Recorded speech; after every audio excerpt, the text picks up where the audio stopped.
hate. No hype. No fear. We are TFR. Earth Frequency Radio.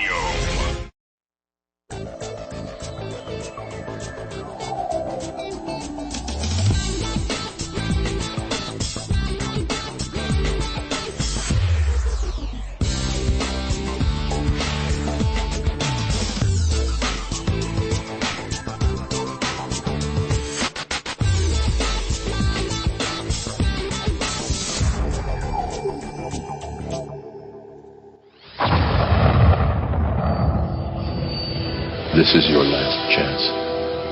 After this, there is no turning back. You take the blue pill. The story ends. You wake up in your bed and believe whatever you want to. You take the red pill. You stay in Wonderland. And I show you how deep the rabbit hole goes.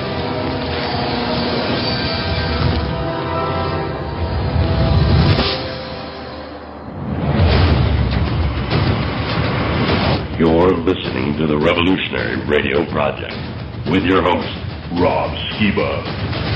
All I'm offering is the truth.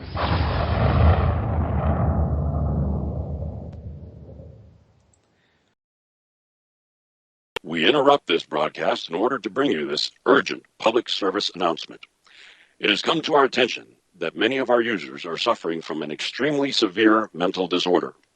This urgent public service announcement is being issued so that you can keep your eyes open to those around you who may already have this highly infectious disease, and for you to do a self-diagnosis as well. Be warned, you may be a crazy, lunatic, psychopathic, pathological liar, slanderer, and backstabbing bearer of false witness if you have ever believed, thought, or told others that Rob Skiba does not believe the Bible is true, does not believe that the Father, Son, and Holy Spirit are one in perfect unity, believes obedience to the Torah, law of Yahuwah, is necessary in order to be saved, and thus teaches a works-based salvation that spits in the face of grace and the sacrifice of Christ, is a cult leader, is a racist, is a shill and part of some sort of controlled opposition, is a member of the Illuminati or some other secretive organization whose goal is to lead others astray, believes in the flat earth. Other symptoms tend to manifest quickly, especially among those who lack the most basic reading comprehension skills and the ability to understand what they see and hear. This serious mental disorder has been classified under the title Big Mouth Idiot Disease, or BMID for short. Early symptoms generally manifest in those prone to condemnation before investigation. Studies show this is a highly contagious mental disorder that tends to spread quickly. If you or anyone you know have had any of the above symptoms, please seek immediate psychological attention, as this situation only tends to get significantly worse if left unattended. Thank you for your attention. This public service announcement has been brought to you by the Facebook, YouTube, and Internet Mental Health Group. And now we return to our regular programming.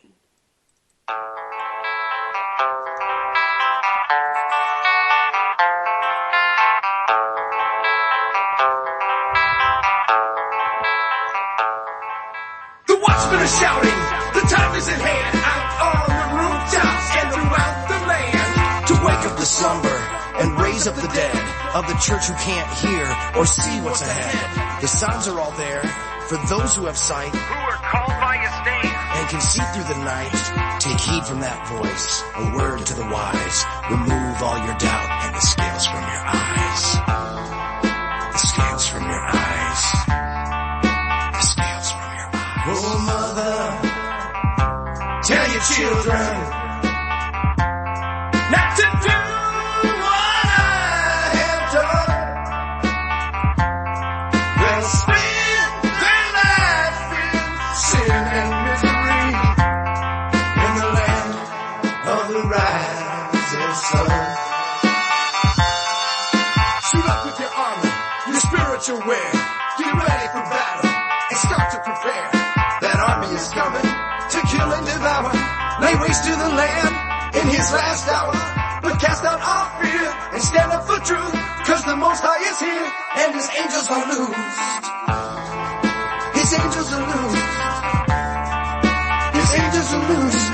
The war is already won for those who don't bow down to the serpent, for he is cast down. The destruction he brings will outweigh the past, and the pressure is building to a critical mass. The watchers return with the venomous lust for the blood of the saints and a measure of dust. But splitting the darkness, the light now does come with the splendor and brilliance of 10,000 suns. A white horse arrives, faithful and true, to end all the slaughter and make the world new. Oh, mother, tell your children not to do what I have done. They'll spend their life in sin and misery in the land of the rising sun. Their altars to Baal, the fallen one. From Nimrod to the pharaohs, they worship the sun. Their altars to Baal, the fallen one. From Nimrod to the pharaohs, they worship the sun. Their altars to Baal, the fallen one. From Nimrod to the pharaohs, they worship the sun. Their altars to Baal, the fallen one. From Nimrod to the pharaohs, they worship the sun. Their altars to Baal, the fallen one. From Nimrod to the pharaohs, they worship the sun. And Jesus is the truth, the life, and the way. And welcome to the Revolutionary Radio Project. I am your host, Rob Skiba, and that song right there was by my good friend Rick Hummer. It's called The Call of the Watchman, and I thought that was an appropriate opening song for this particular broadcast. And I also felt it was necessary to air that public service announcement at the beginning there, because there are a lot of people out there who are claiming that I'm a flat earther. Despite how many times I say that I am not, I am a questioning globalist, and by globalist, I mean someone who believes in the globe. But I am questioning that belief. I have done a number of broadcasts on it, and I've repeatedly said, hey, look, I'm just questioning this stuff. I'm looking into it, because condemnation before investigation is the height of ignorance. And there are a whole lot of people perched on top of Mount Ignorance throwing rocks in glass houses and making all sorts of crazy accusations and, frankly, just going psycho out there on the internet. A lot of people are suffering from big mouth idiot disease, BMID. Please don't get infected by that disease. Do your investigation. Look into this stuff for yourself. That's all I'm doing here. And, I found some interesting articles that were written, actually a couple of years ago, back in 2012, concerning the idea of taking the Bible literally. And I think it's really worth considering if your view is that we should take it that way. And if you regularly preach along those lines, like Doug Hamp and I have on the Quest for Truth show, we've done over 25 episodes talking about we should take the Bible literally. If you regularly preach and talk that way, then this is an issue. This flat earth thing is an issue that we have got to deal with. And, there was, let me read one of these articles here. It's called Fundamentalists Have the Courage of Your Convictions. And it was written in September 11th, 2012. I'm just going to read this here. It says, I have recently been working through Genesis 1 in my devotional times, and I have had cause to revisit the ancient cosmology of the biblical Israel. No big surprise here, but as is well known, the cosmos of the biblical text is one in which the earth is flat, though in some versions circular, like a round tabletop. Above the earth is a giant solid dome, the firmament, that keeps the chaotic waters above the earth at bay. The sun, moon, and stars are located this side of the dome. So during the flood, the only time in the Bible when rain fell from above the firmament through the floodgates of the heavens rather than from clouds, we need to understand that the rain came from the other side of the sun, moon, and stars. It was a partial undoing of day 2 in Genesis 1. I wonder why fundamentalists are so keen to believe in a literal 7-day creation and yet do not campaign against spaceflight in case someone crashes into the Sky Dome and cracks it, or organize recruitment drives for the Flat Earth Society. If you really want to use the Bible to derive cosmology, then it seems the way to go. Of course, fundamentalists realize that such views are simply not live possibilities, even for people with as firm convictions as they have.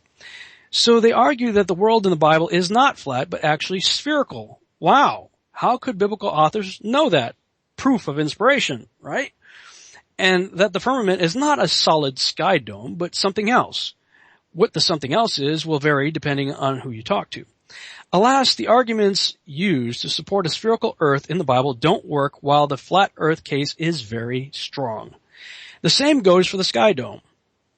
The case for a solid dome is very strong, as evangelical scholar Paul Seeley demonstrated some years ago in a couple of articles in the Westminster Theological Journal. And the case against is, at best, weak, despite Greg Beale's attempt to defend it in an otherwise good article on temple cosmology. So the dilemma remains. If one wants to be a thoroughbred fundamentalist, one really ought to believe that the sky is solid with heaven the other side of it, and that the earth is flat with Sheol Hades literally below it. As an aside, I wonder how many fundamentalists would be so keen on big oil if they thought they might accidentally drill down into Hades.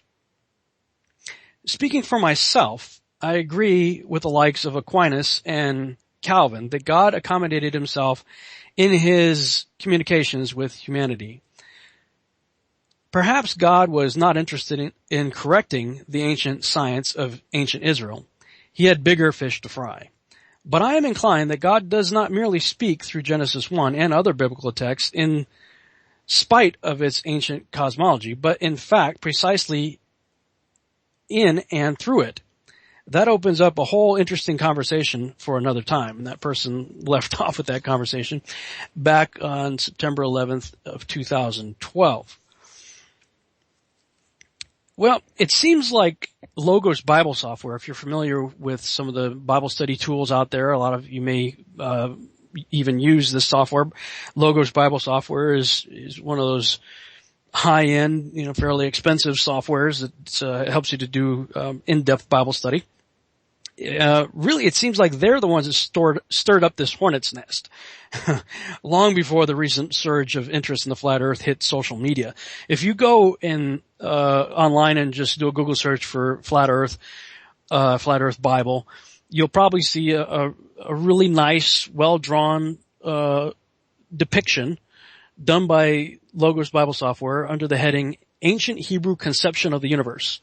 And it's a circular drawing with the blue waters above the firmament and the great deep below, showing a black firmament that separates the water from the waters, and a flat plain earth that has depth to it with Sheol in the middle, set upon foundations. And they are visually depicting with that graphic from Logos Bible software what the biblical cosmology is. And there's another article that I saw called Too Literal. It was written 2 months later in 2012, November 9th. So the one I read before was September 2012, September 11th, 2012. This is November 9th, 2012. Another person wrote an article called Too Literal, ? And this person says, let's see, when I opened up Logos 5, that's Logos Bible software, a moment ago, I saw the following graphic on one of the home pages. And he has a depiction of that graphic right there that I just described. And this person says, I've seen many graphics like this one over the years, and they're often accompanied by some sort of commentary that tells us how rudimentary ancient Near Eastern cosmology was. Now, I don't have any stats on this, but personal observation tells me that many of the folks who say this are quite often the same folks who mock young Earth creationists for reading the Bible too literally. But as I looked at this graphic, I can't help but wonder if perhaps they're reading the Bible too literally themselves. what if ancient Near East cosmology is much more sophisticated than it's given credit for, and the folks who suggest that ancient Near Eastern peoples were uninformed are themselves uninformed? Could there be a not so subtle irony here? By the way, really nice graphic, it says. So, there's all kinds of people in the church, that believe in the gap theory, for instance, that there was an earth before Genesis 1:2. There's a gap between Genesis 1:1 and Genesis 1:2. There are some that believe in theistic evolution, that evolution is true, but God was the creative force behind making it happen. There are young earth creationists, who I would consider myself one of these types of people, that believes in a literal 6-day creation, that took place roughly 6,000 years ago. So, there are people already debating these things, and each one is claiming to take the Bible literal or, accusing others of being too literal, taking the Bible too literal. You're just taking it too literal. It doesn't really mean that, So I guess the question is, do you, listener, if you are a Bible-believing Christian, I realize there are people here that may not be, but I'm specifically asking this question to people who claim to be Christians, who claim to believe the Bible as truth. Do you really claim to take the Bible literally? This is a question I now have to ask myself, okay? Now, if you answer yes, that you do take the Bible literally, well, like it or not, your host, welcome to the Flat Earth Club. You simply can't get out of that. If you can't accept the clear and precise Hebrew cosmology as written in the text, then you can no longer ever claim to take the Bible literally. Suddenly the whole thing becomes one big metaphor, selective symbolism, and moral tales, of which even those tales now have to be in question. Is it all relative and open to private interpretation now? Is it all just poetry? What does it really mean? If it's not something we can take literally, then it's open to whatever your interpretation is, whatever you think it means. And if the Holy Spirit of the Creator himself can't inspire the authors of Scripture to get the design of his creation right, through multiple writers at that, over 40 authors writing over a period of just under 1,500 years, then how can we really trust anything that's written in that text? Do you see the dilemma? Do you see, we kind of find ourselves in a pickle here. And many people are out there saying this whole subject is not important. Well, it seems like it's critically important, because the truth of the Scriptures is in question now more than ever. And if you don't think you're in a pickle, I certainly do think I'm in a pickle, because I have made, I have spent most of my ministry and most of my Christian life, if I really think back, saying that I take the Bible literally, and that it's true, and that I can take it literally, and I trust it. This is the whole reason I'm even in this debate in the first place. Is why I'm even looking into this stuff at all. Is because when somebody challenged me to prove that we were on a globe using the Scriptures, I had a really hard time doing that. Hopefully you've heard my previous broadcast that I did a couple of weeks ago, where I went through the Scriptures. And I show you Isaiah 40:22, you can't use it for a ball. And you certainly can't use it for a spinning ball going around the sun at 67,000 miles per hour. There's no way you can get a heliocentric spinning ball anywhere in the biblical text. Now, like many, I have used Isaiah 40:22 myself when I used to teach creation science. But I now have to realize and acknowledge that I was applying my own preconceived notions of a spinning ball onto the text when I did that. Because the Hebrew word there, chug, it's circle. It's not ball. Dur is the word that's used for ball in Isaiah 22:18. So clearly Isaiah, who's the only person as far as I'm aware of in the whole of Scripture who even used that word ball.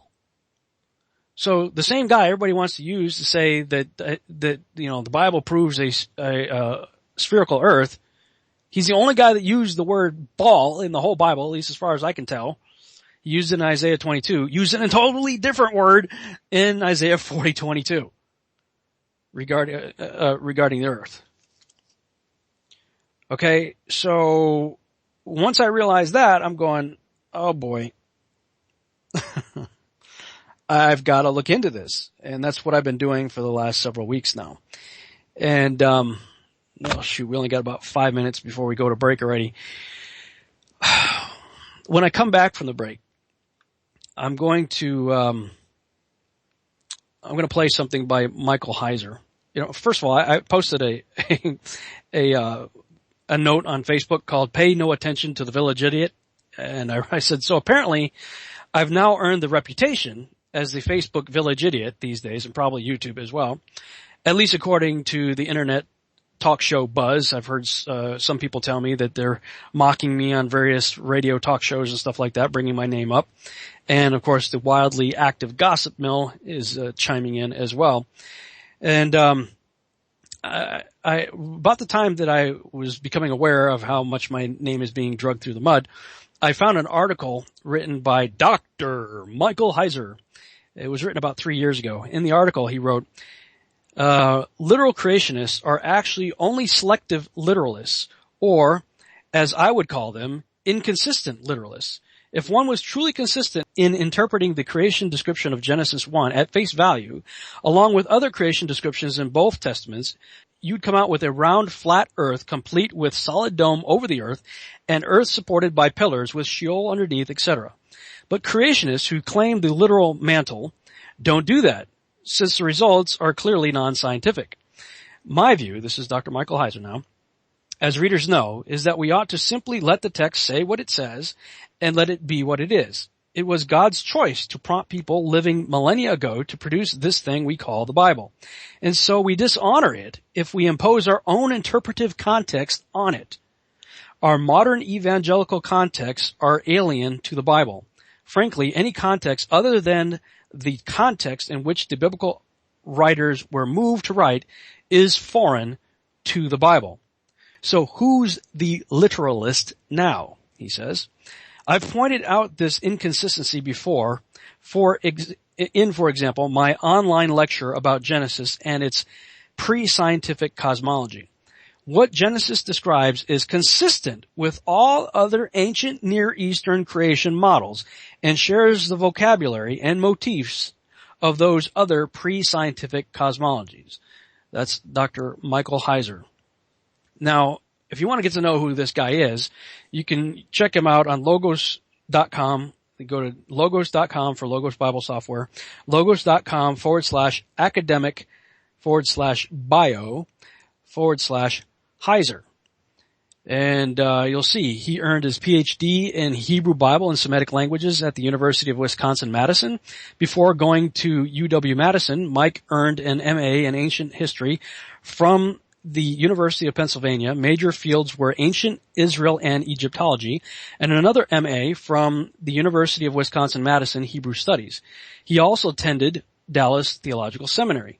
Mike's undergraduate degree is from Bob Jones University, but he also attended Bible college for 3 years.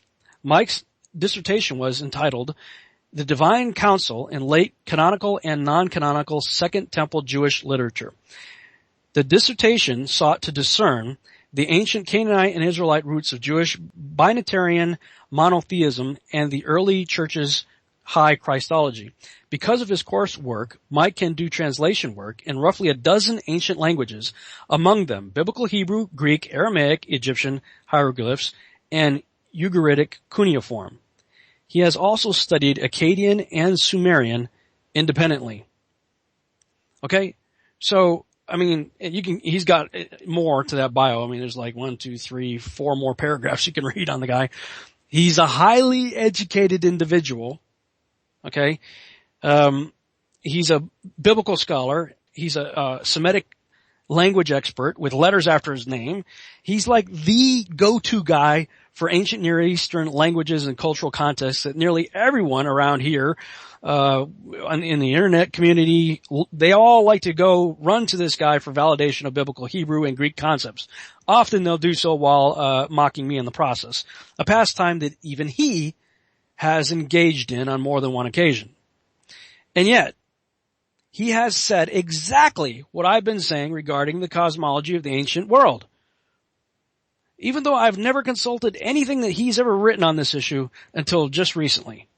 That's right. Believe it or not, I actually done come to that same conclusion all by my silly self, and I did so without searching and spending tens of thousands of dollars to read them fancy books so that I can get some of them pretty pieces of paper to hang on my wall. Yeah, somehow I managed to come to the same conclusion all by myself without spending all that money to go to school. But if you don't want to listen to the village idiot, then at least listen to Dr. Michael Heiser.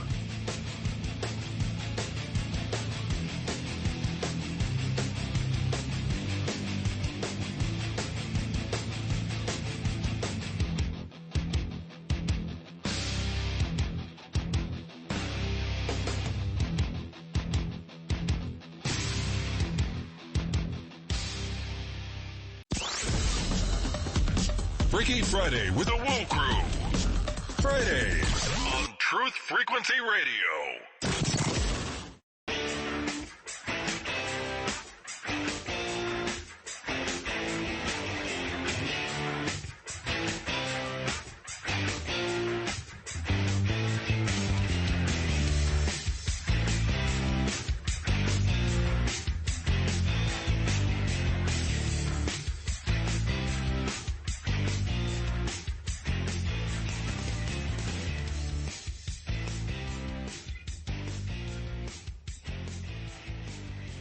And welcome back to the Revolutionary Radio Project. I am your host, Rob Skiba, otherwise known as the Village Idiot. Right before the break, I was talking about Dr. Michael Heiser, super smart, brilliant guy who knows everything about the ancient Near East. He was saying exactly what I've been saying regarding the biblical cosmology. And if you don't believe me, I'm going to play some clips from a online lecture that he has posted on Vimeo. It was dated September 29th, 2010, and he went through many, if not the exact same scriptures that I went through in the previous broadcast, where I was going through the Bible, showing you all the various verses that support a stationary, flat, enclosed earth under domes, set on pillars, etc. Right? So here is some clips from his online lecture.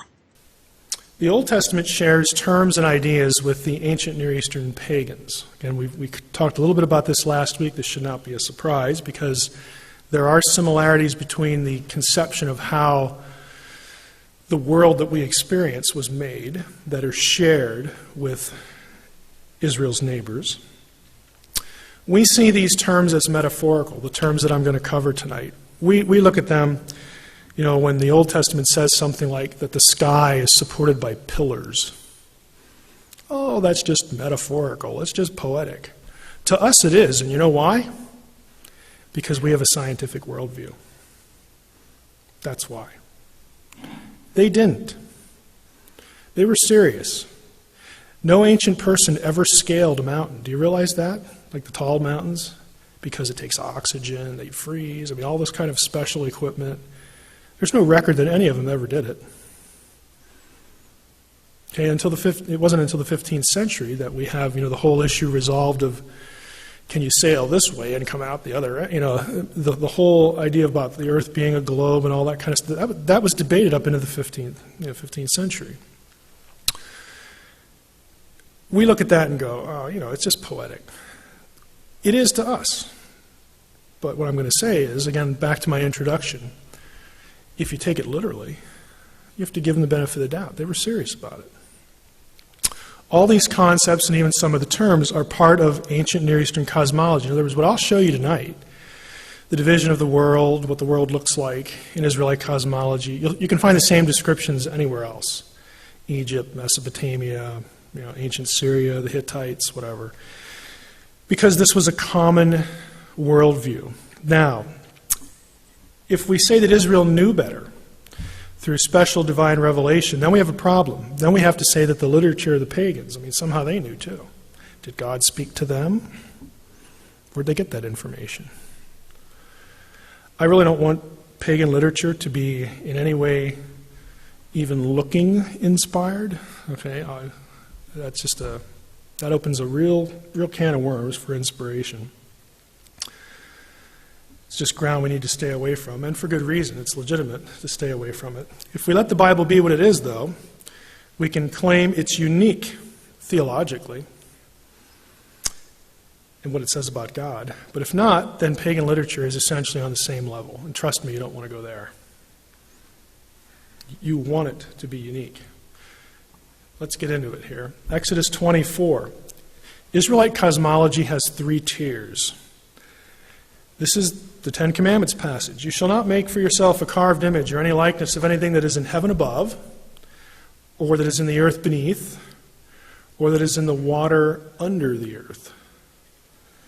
3 levels. New Testament is the same. Philippians 2:8, verse 10. So that at the name of Jesus every knee should bow in heaven and on earth and under the earth. What, like the worms? No. We're going to see what they were thinking here.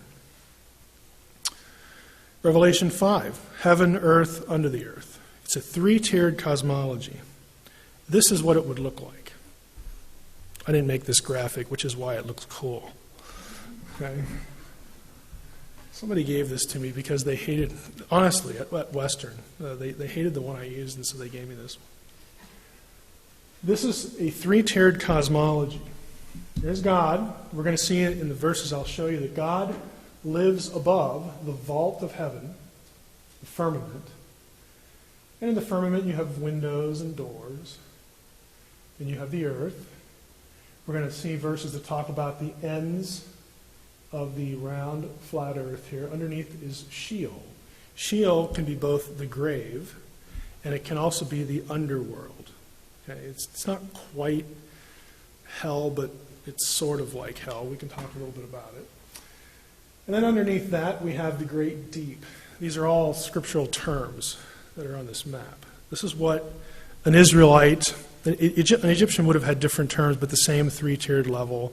Same with the Mesopotamians. Now, they have dramatically different views of what's going on here. Not just who made it, but what's going on. Views of afterlife, the value of humanity. I mean, it's dramatically different.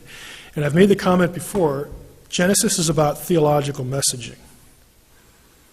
And there are some dramatic differences in what Israel is saying, the Bible is saying, and anything else. So let's take a look at the parts. Waters above and below the heavens. Genesis 1:6, God said, let there be an expanse. Some translations have firmament. It's rakiah in Hebrew. In the midst of the waters. And let it separate the waters from the waters. And God made the expanse, the rakiah, and separated the waters that were under the expanse from the waters that were above the expanse. And it was so. And what was that expanse called? Heaven. The heavens, the sky, Shemayim in Hebrew. So you have here the sky, okay, and you have waters above the sky, and of course you've got waters below down here, but then you have the atmospheric heavens as well. Psalm 148 mentions the waters that are above the heavens. That's after the flood. Did you catch that? Because a lot of people want to say, oh, the waters above, they went away with the flood. See, the firmament was this canopy thing, and it was there, and then the flood, it just went away. And no, it wasn't. According to the psalmist, he's still referring to it. Proverbs 8, when he established the heavens, I was there. When he drew a circle on the face of the deep. Isn't that interesting? We'll get to that. Circle on the face of the deep. When he made firm the skies above. Made firm is amatz in Hebrew. It is the same verb for letting a tree grow firm, hard. Ancient cosmology across the board believed that the sky was this dome over the earth, and it was solid. Kind of like the Truman Show. Okay? They believed that the stars were affixed to it. Some of the stars never moved, but other ones did. And the ones that did, this is why the word stars is attributed to the sons of God and to angels in biblical literature. They believed that the stars were animate beings. that they were really divine beings, and then they'd come to earth as angels, but they lived up there. And those were the ones that moved. Why? Because movement shows what? If something moves, it's alive. Okay? Again, they can't take a rocket and go up and check it out. They believe that this is there's a solid expanse over them. Another passage. Job 37, verse 18. Can you, like him, speaking of Job, drawing the dramatically poor comparison of God and Job, of course we know who's going to win there, but can you, like him, spread out the skies hard, kazakh, hard as cast metal, mutsak, as a metal mirror. Mutsak is the same word used in the casting of the laver, the tabernacle where they would wash. It's solid. It's also the same terminology used for flint rock. Again, these passages point to the belief that there's a dome, the sky's a dome, and it's solid. And God lives above it, we live below it. Job 22, did I skip one? No, I didn't. But you say, what does God know? Can he judge through the deep darkness? Thick clouds veil him so that he does not see, and he walks on the vault of heaven. That's where God lives. It's his address. And before we think, oh, that's quaint, how cute. We think that, don't we? If a little child would ask you, where does God live? Up there.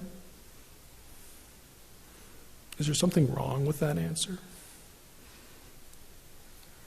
I don't think there's anything wrong with it. Use it, because there's the sense that God lives off planet. Why? Because he created the earth for us. He doesn't need it. He's independent of it. He transcends it. That's all it is. It's very normal. Amos 9:6, he builds his upper chambers in the heavens and founds his vault upon the earth. The vault upon the earth. Who calls for the waters of the sea and pours them out in the surface of the earth. The Lord is his name. And Psalm 29, the Lord sits enthroned over the flood. Let's go back here. We talk about the middle tier now, the earth. Here's a God's eye view of the world. If God is sitting above the firmament and looking down at it, what does he see? This is where we get Genesis 1:9. God said, let the waters under the heavens be gathered together into one place. Waters, plural, one place. How can you get all the waters in one place and then still call them seas? And the dry land appeared. That's how you get it. All the waters, one place, earth, but they're still seas, again, depending on what direction you're coming from or where you're at. Because if you're over here, you're going to call this something sea, and you can't really see what's going on over here. So if you live on the other side, that's another sea. But you got all the seas together. Proverbs 8, when he established the heavens, I was there when he drew a circle on the face of the deep. Circular. He made firm the skies above, so on and so forth. Here's an interesting one. He has inscribed a circle on the face of the waters at the boundary between light and darkness. What's the boundary between light and darkness? Think about it. You all know the answer to this. What's the boundary? Think literally. What's the boundary between light and darkness? Does it get dark here? Does it get light here? Where's the boundary? The horizon. That's the boundary between light and darkness. If this is your view of the world, your horizon is right here. That's where the firmament ends and it meets. It's stopping the waters from going any further. And it goes all the way around. The whole thing. Because if you're on a circular earth, everywhere you look there's a horizon, the place where light and dark meet.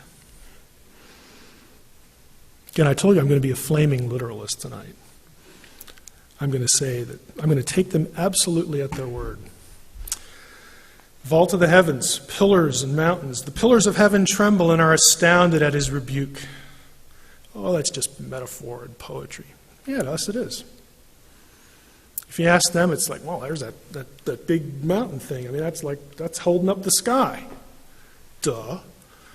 If you don't believe it, go find. I mean, how are you going to find out any different? Obviously we can, but the means to do that isn't with them. 2 Samuel 28, the earth reeled and rocked, the foundations of the heavens trembled and quaked because God was angry. Windows and doors, and that day all the fountains of the great deep burst forth, and the windows of the heavens were opened.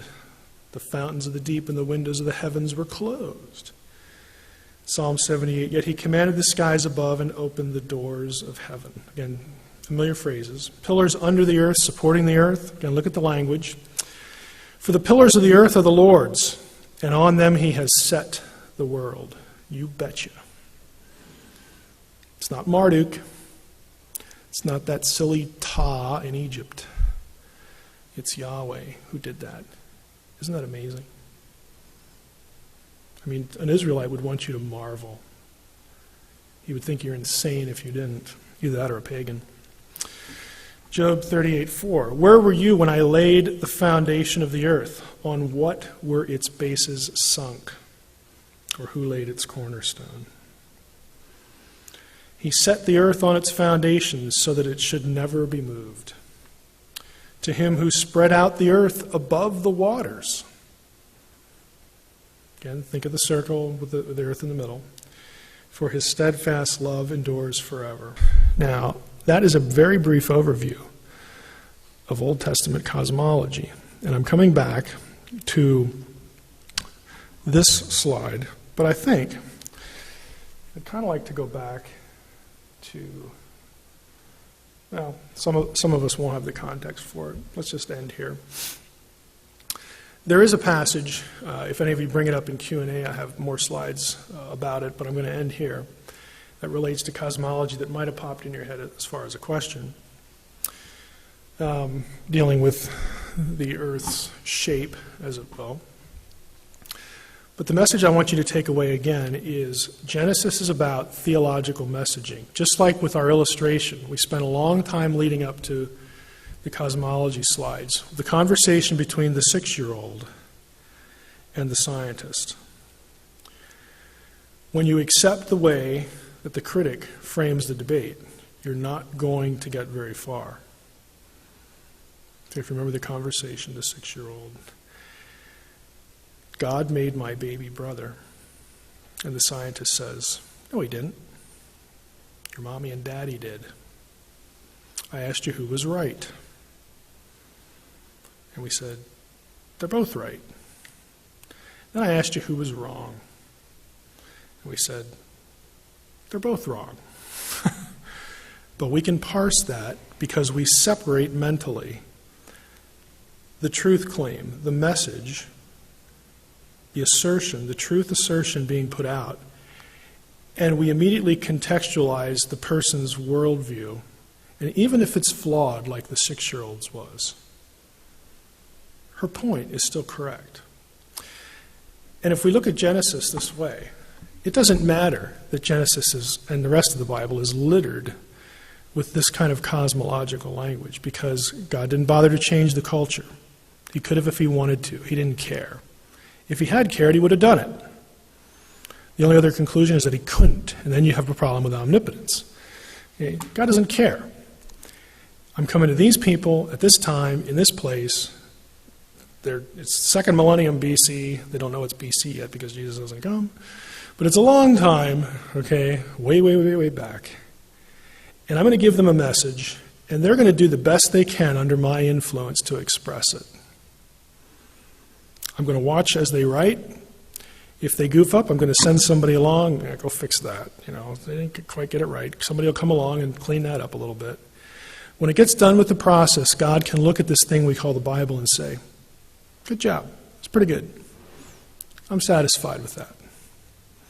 But all of that content is fixed in a particular worldview that we don't have. Okay, we have to let it be what it is. And let God's decision to do it that way settle with us. And my challenge to you is, try it. Okay, if you do that, you don't need to justify it to science. They need to justify why they're criticizing it for not being what it was never intended to be. And that would be an interesting conversation. Don't accept that, the way they articulate the debate. All right, that's where I'll end that. So, clearly, Dr. Michael Heiser fully acknowledges that the Bible absolutely argues in favor of a still flat circular earth with a dome over it. I mean, let that sink in, guys. Go read this guy's bio. A Semitic language expert acknowledges that the Hebrews had the same cosmology as the ancient Near East, which was just the same way it's depicted in the Logos Bible software picture. Now, all the stuff that I've been referring to in this broadcast so far came as a result of me trying to confirm that Logos actually made that picture, because I've used that picture quite a bit, and people get creative with Photoshop sometimes, so I wanted to make sure that was a legitimate image created by Logos Bible software, which is a highly respected Bible tool software program. So as I'm searching to confirm that that was in fact created by Logos Bible software, I'm finding all these articles that I've been referring to in this broadcast so far, and then I found this video of Michael Heiser saying that. Okay, and interestingly enough, I was also doing a search for the understanding that the ancients had of stars as angels. I think that's where I left off in my last Flat Earth broadcast, where I was saying, I'm going to go look into this whole thing of the stars or angels. And in fact, the book of Enoch tells you point blank there's a class of luminaries, or a class of angels called the luminaries, that are in fact angels that have a very specific position they're supposed to hold in the sky and a path that they're supposed to follow. And if they don't, a luminary police named Raguel puts them in a terrible place of punishment for not doing what they're told. So I was hopping down that bunny trail, and I've still got a lot more to do on that. It's a fascinating study. We're getting ready to go to a break. So when we come back, I'll let you know where I am with my studies, and we'll continue with that as soon as we get back.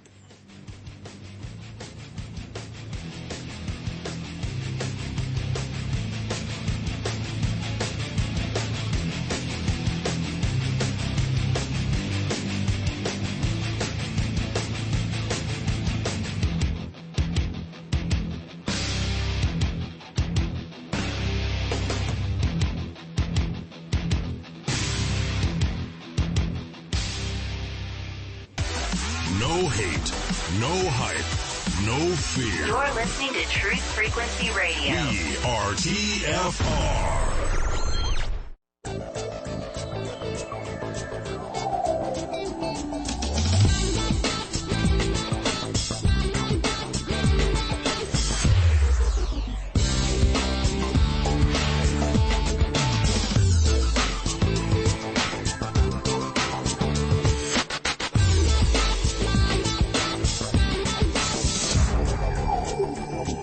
And we're back on the Revolutionary Radio Project. I am your host, Rob Skiba, for the second hour of this broadcast. Now, in the previous hour, I was talking about some articles that I've been finding where people were saying, hey, you know what? If you take the Bible literally, this is what you end up with. You end up with a still flat earth enclosed under a dome set on pillars. And it's not moving, and I played about 20 minutes of a lecture that Dr. Michael Heiser gave, and saying that he was being a flaming literalist, taking the Bible literally, and showing that this is what the scriptures say. Now, this guy is a language expert. He's a Semitic language expert. He totally understands the Hebrew language. So all you people out there trying to use chug for ball, go talk to him. Because he's like, nope, it's a circle. He's the go-to guy, but he wants to go, run to. to confirm, this Hebrew or Greek stuff, and he's telling you that it's Isaiah 40:22 does not support a ball. And the Hebrew people, and the ancient Near Eastern people, they understood that the earth was a circle. Flat. Now, I said it, and people mocked me, and they dismissed it, and they said that the whole biblical flat earth thing, that was just a myth that showed up a couple hundred years ago to make Christians look stupid. No, guys.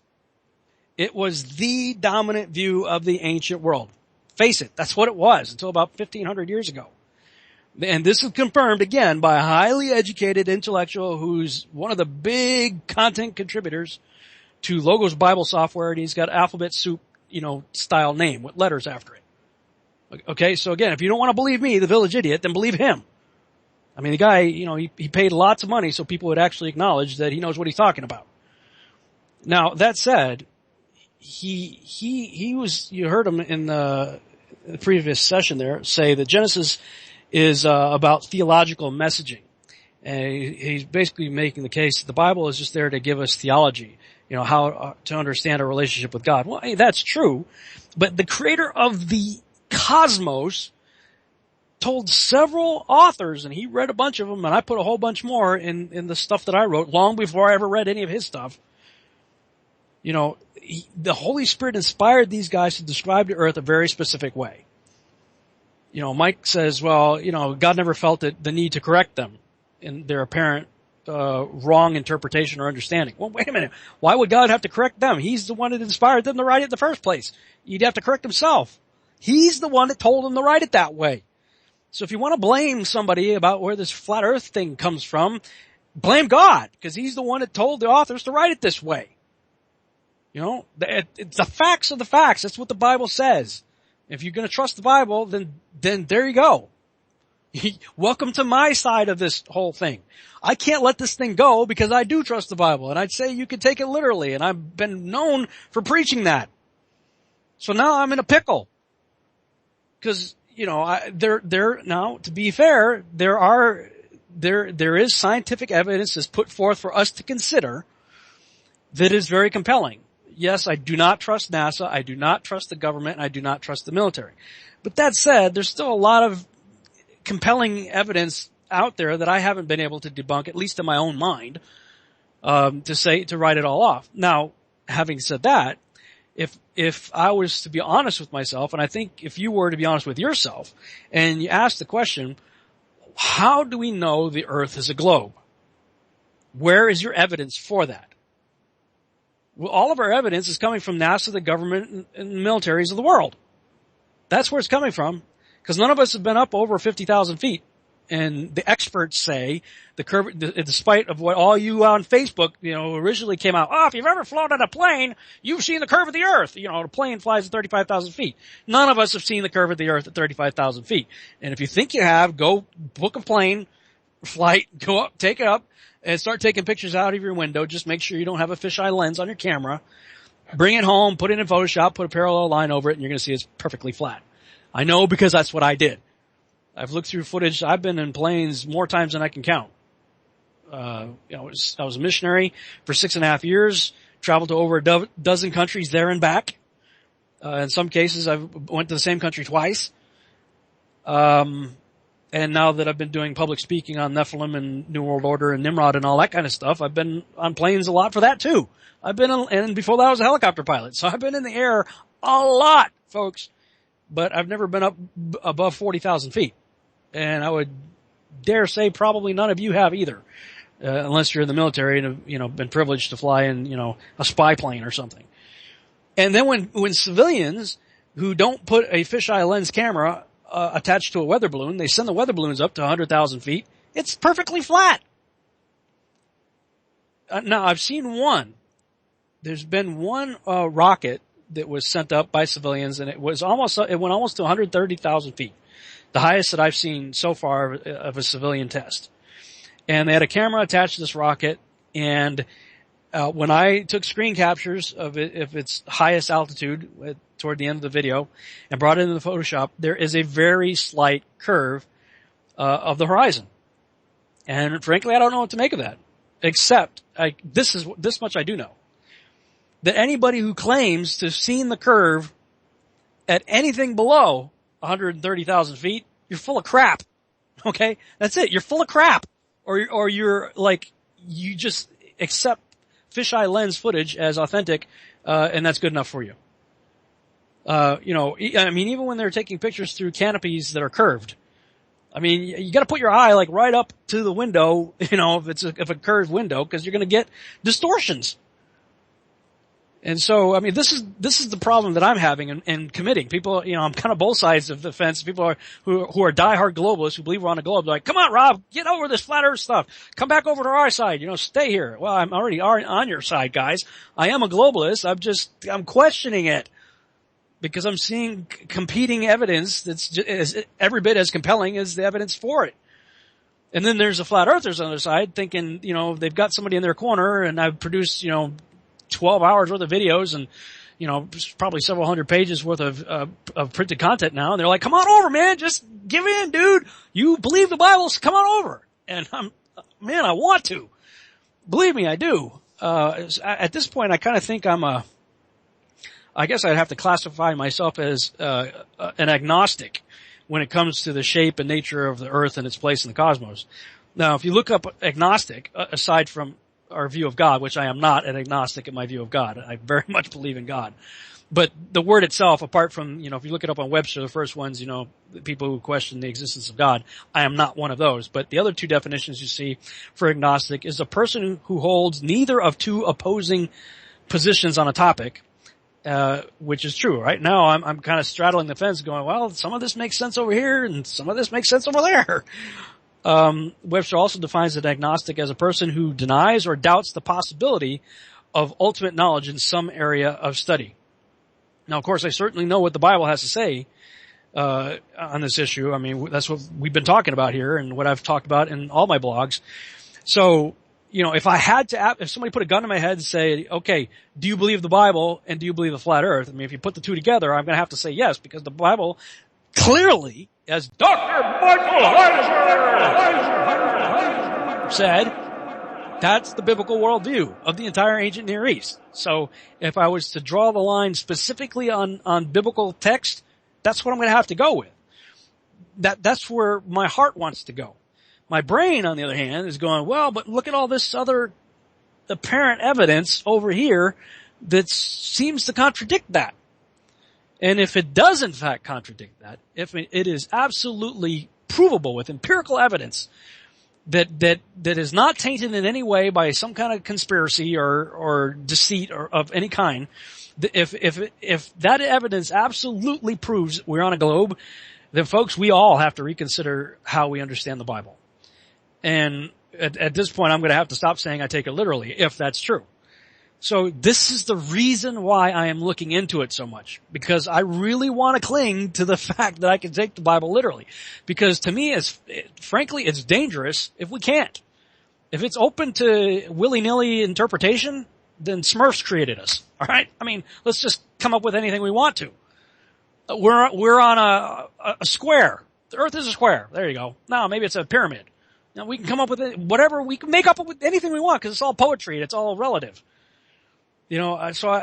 My position has always been that we take the Bible literally unless it's obvious that it's speaking to us in metaphor or symbols. And usually when it does speak in metaphorical language or in symbolic language, there's another character that shows up like an angel or something and says, hey, John or Daniel, when you've seen those weird freaky beasts, this is what it means. This is what the vision represents.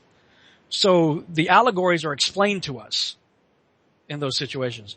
And I previously have taken the position that unless somebody shows up and says, okay, this is how you're supposed to take it, then we should take it literally. Now, okay, Rob, if you're going to take it literally, and was Jesus really a lamb? Because he's the Lamb of God, right?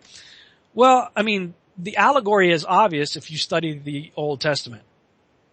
I've said it before, on the road to Emmaus, Yeshua was walking with a couple of individuals that didn't recognize him, and it says he began with Moses and the prophets to tell them who he was.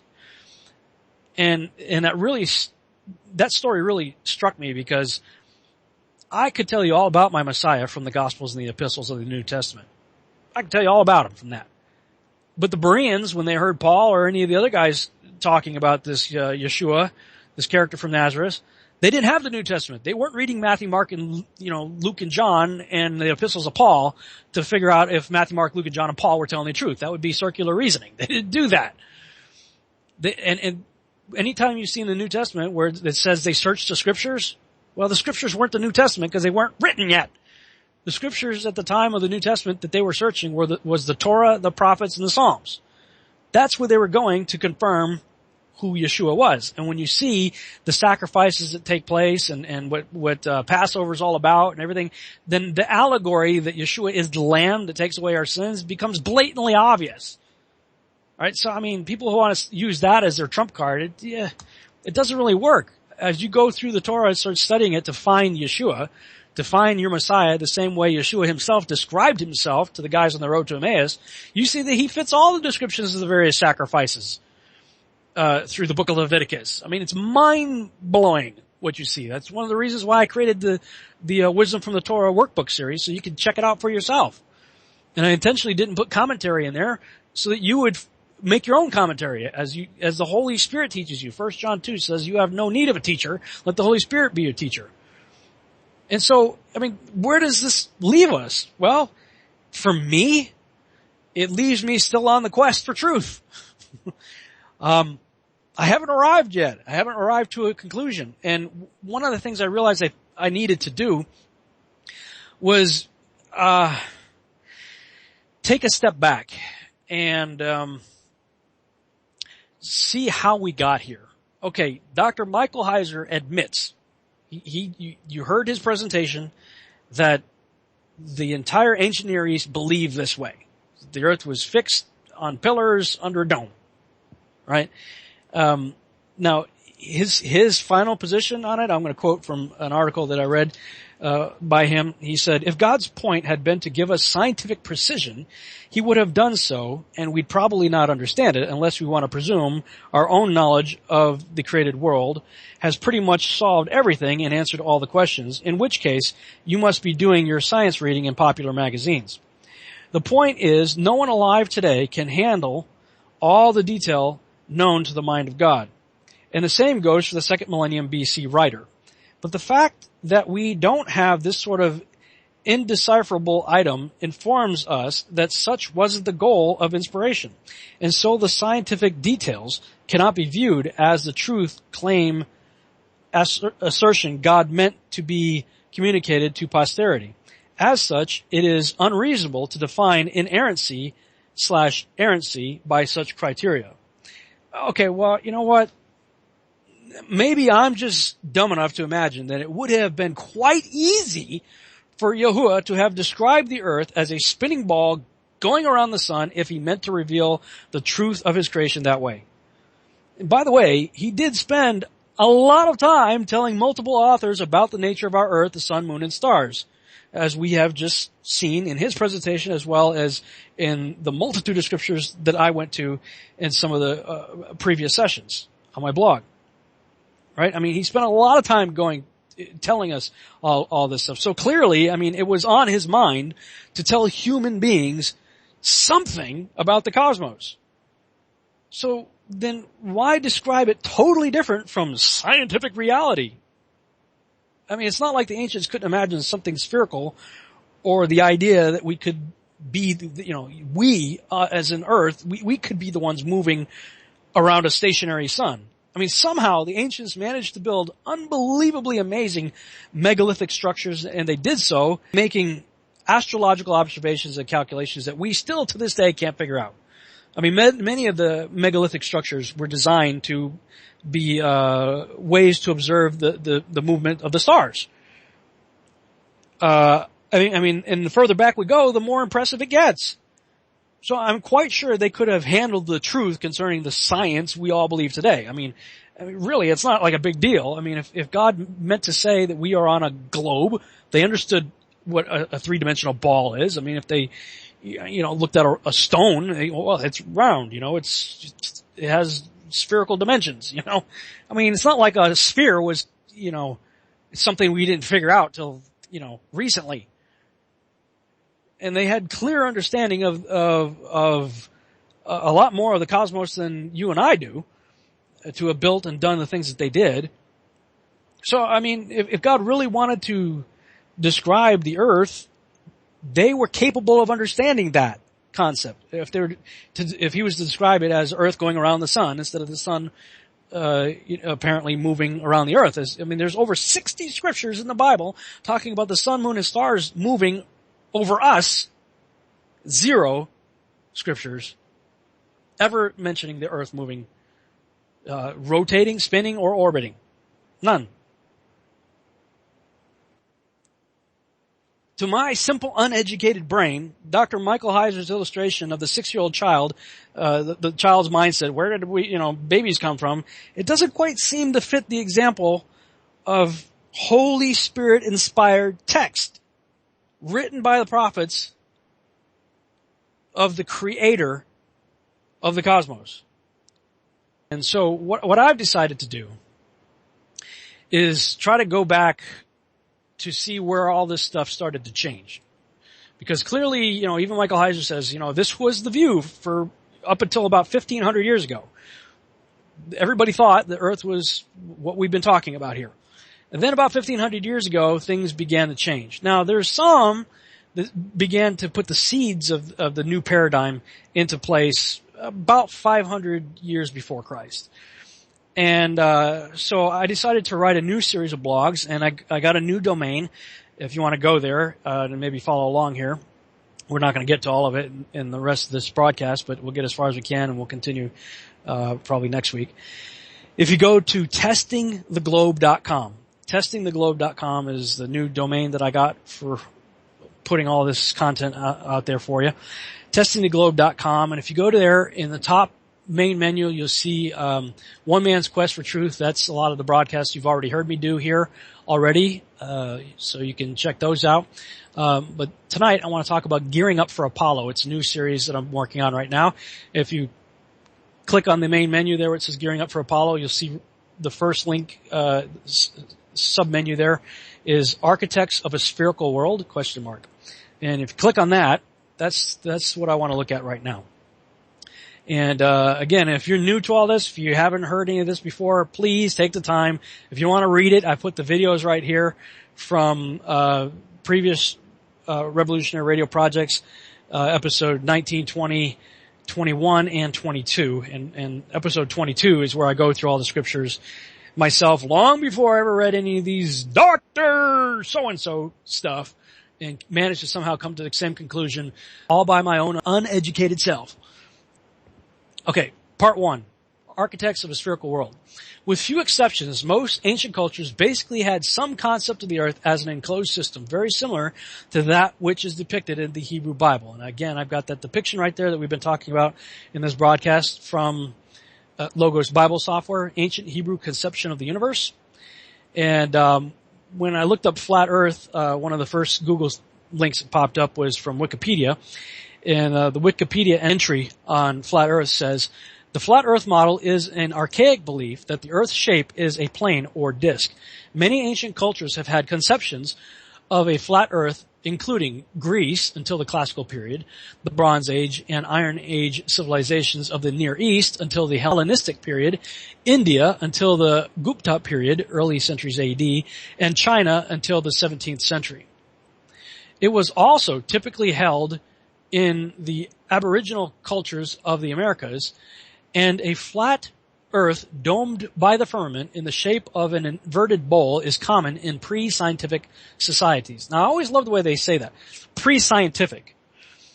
And there's this notion that you have a choice. Either believe God or believe science.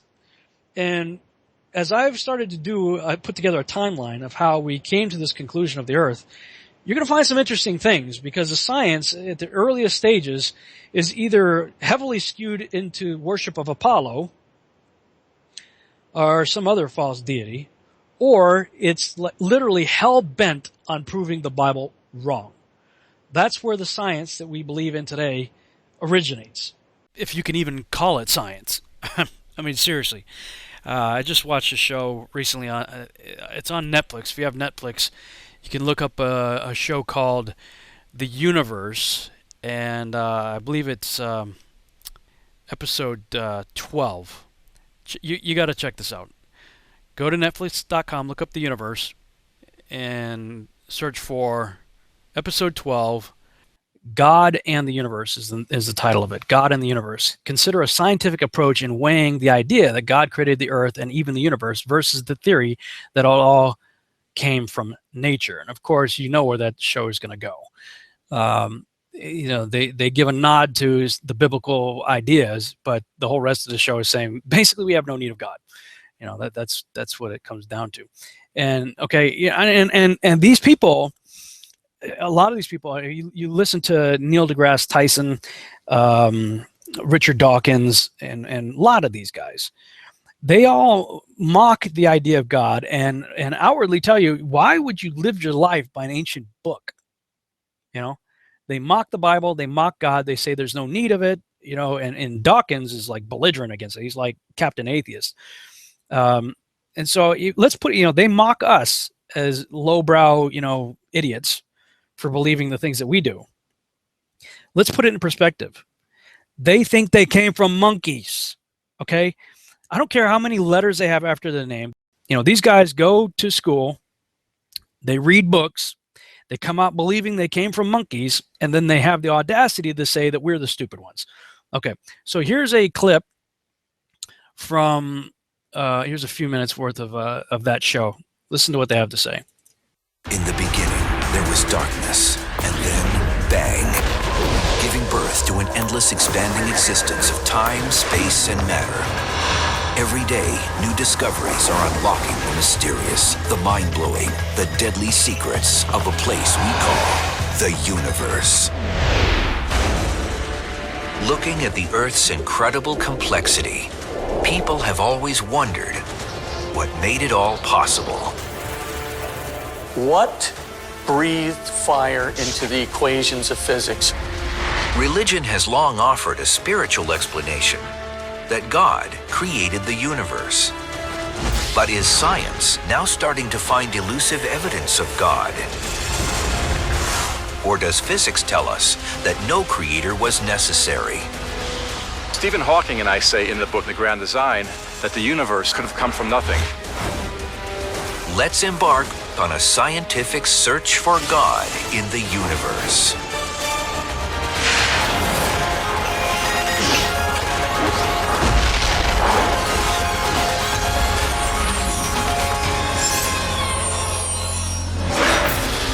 The universe can be a very violent place, where galaxies routinely collide and exhausted stars explode.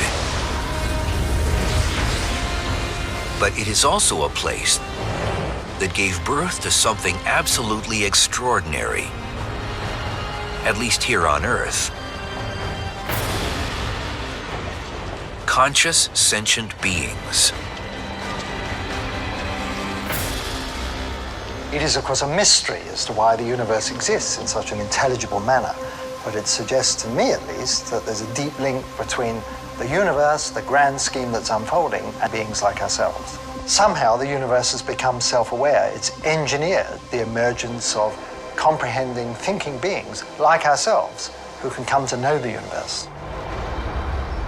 Some people marvel at the fact that the universe has, over billions of years, given birth to beings who can appreciate its complexity. We can even ponder where and how we fit in. But at the dawn of history, people thought they knew the answers to these profound questions. The ancients viewed their world as a snow globe. It's essentially a flat Earth, say a disk, covered by a dome. And we call this in English a firmament. And in the firmament is where all the stars and the planets were hung. Almost all ancient cultures believed their universe existed in a dome similar to this one. And they never questioned who created it. The ancients assumed that there was a god or gods responsible for the creation and the maintenance of the universe.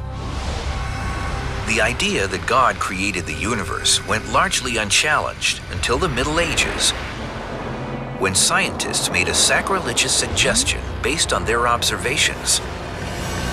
The sun, not the Earth, was at the center of the universe. It was a paradigm shift. There is now another way to explain the naturally occurring phenomena around us, and this is science.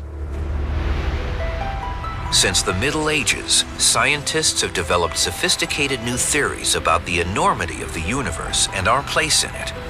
Theories that often have no room for God. Many phenomena have appeared mysterious or miraculous or magical. And then through the process of science, we've eventually understood them. Scientists gradually realized that the sun really is just one star among a multitude of stars in a gigantic galaxy, having hundreds of billions of such stars. And all this was created in a Big Bang 13.7 billion years ago.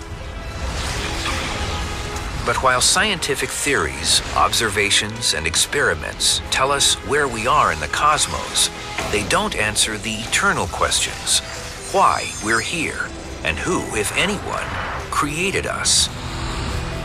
So some physicists continue to search for those answers. What they're finding is extraordinary. I don't know a single scientist who would disagree with the statement that the world is exceedingly ingenious. Not just mathematical, not just beautiful, not just elegant, but the manifestation of something truly extraordinary. How could this extraordinary fine-tuning of the universe be anything less than unmistakable evidence of a divine creator?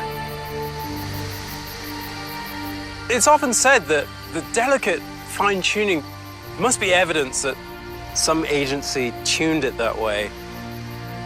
Most physicists' take on this is actually not to go in that direction.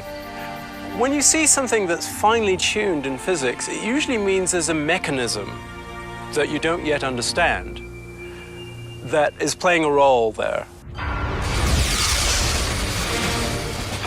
So while it appears a divine creator planned the universe, many physicists say apparent fine-tuning doesn't prove anything of the sort. Something else must be at work. But what, other than God, could possibly explain the remarkable series of events that led to the creation of life in our universe? One very popular contender is an idea that seems at least as incredible as the idea of God. It's the multiple universe theory. A very large number of universes, perhaps even an infinite number, could in principle exist in a vast hyperspace. We can understand the idea of hyperspace by comparing it to a mug of beer. The beer mug would be the hyperspace, and the bubbles would be these individual universes. The bubbles in a beer mug are all physically about the same. But suppose they span a range of properties. Some of them might have carbon and oxygen and stars and gravity, and others don't. We would be in one of the ones that leads to a rich, complex universe culminating with life as we know it. If there are an infinite number of other universes, the fine-tuning that seems to be present in ours isn't an example of God's plan, but rather the law of statistics. Most of these universes wouldn't naturally develop in ways that fostered intelligent life, but a few would.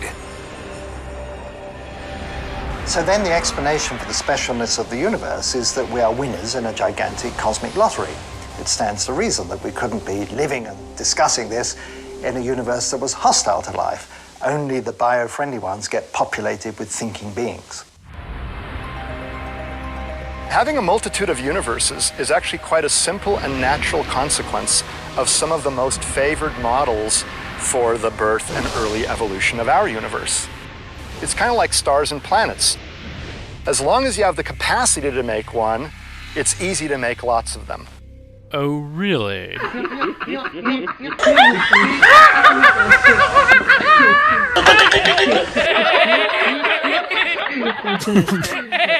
Wow!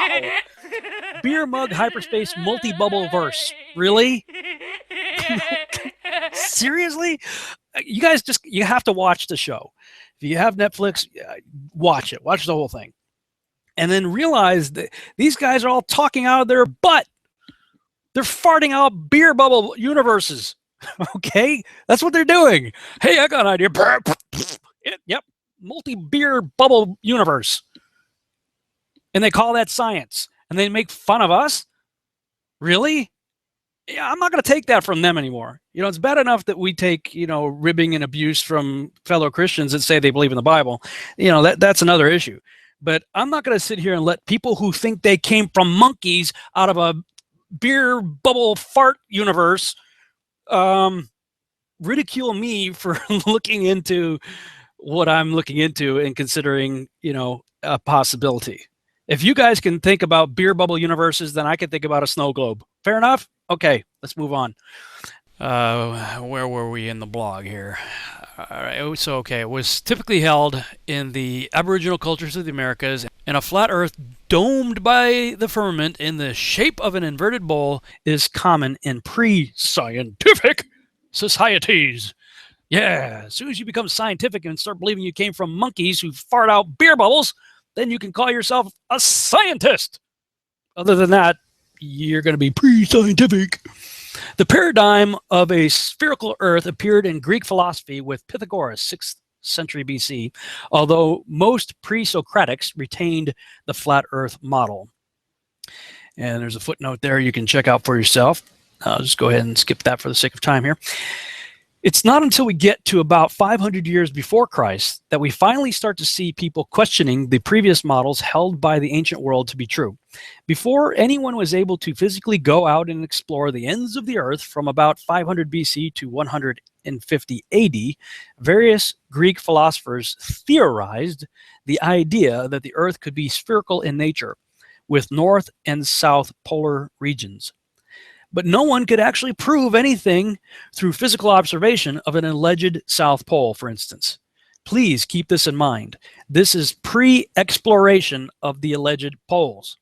It was during this pre-pole exploration age that people like Pythagoras and later around 200 BC, the Greek mathematician and philosopher Eratosthenes began to put forth their theories.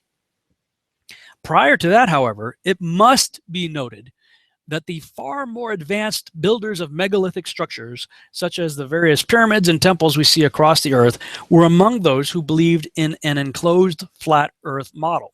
In that regard, I found the following quote by Winston Churchill rather interesting. Churchill says, "The farther back you can look, the farther forward you are likely to see."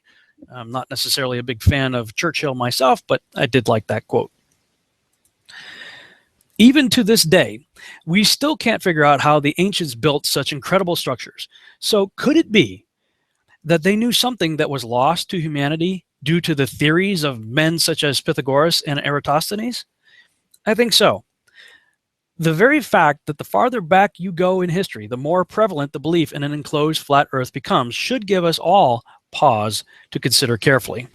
And that's probably a good place to stop. So we'll pick up where we left off next week on the Revolutionary Radio Project. Good night, everybody.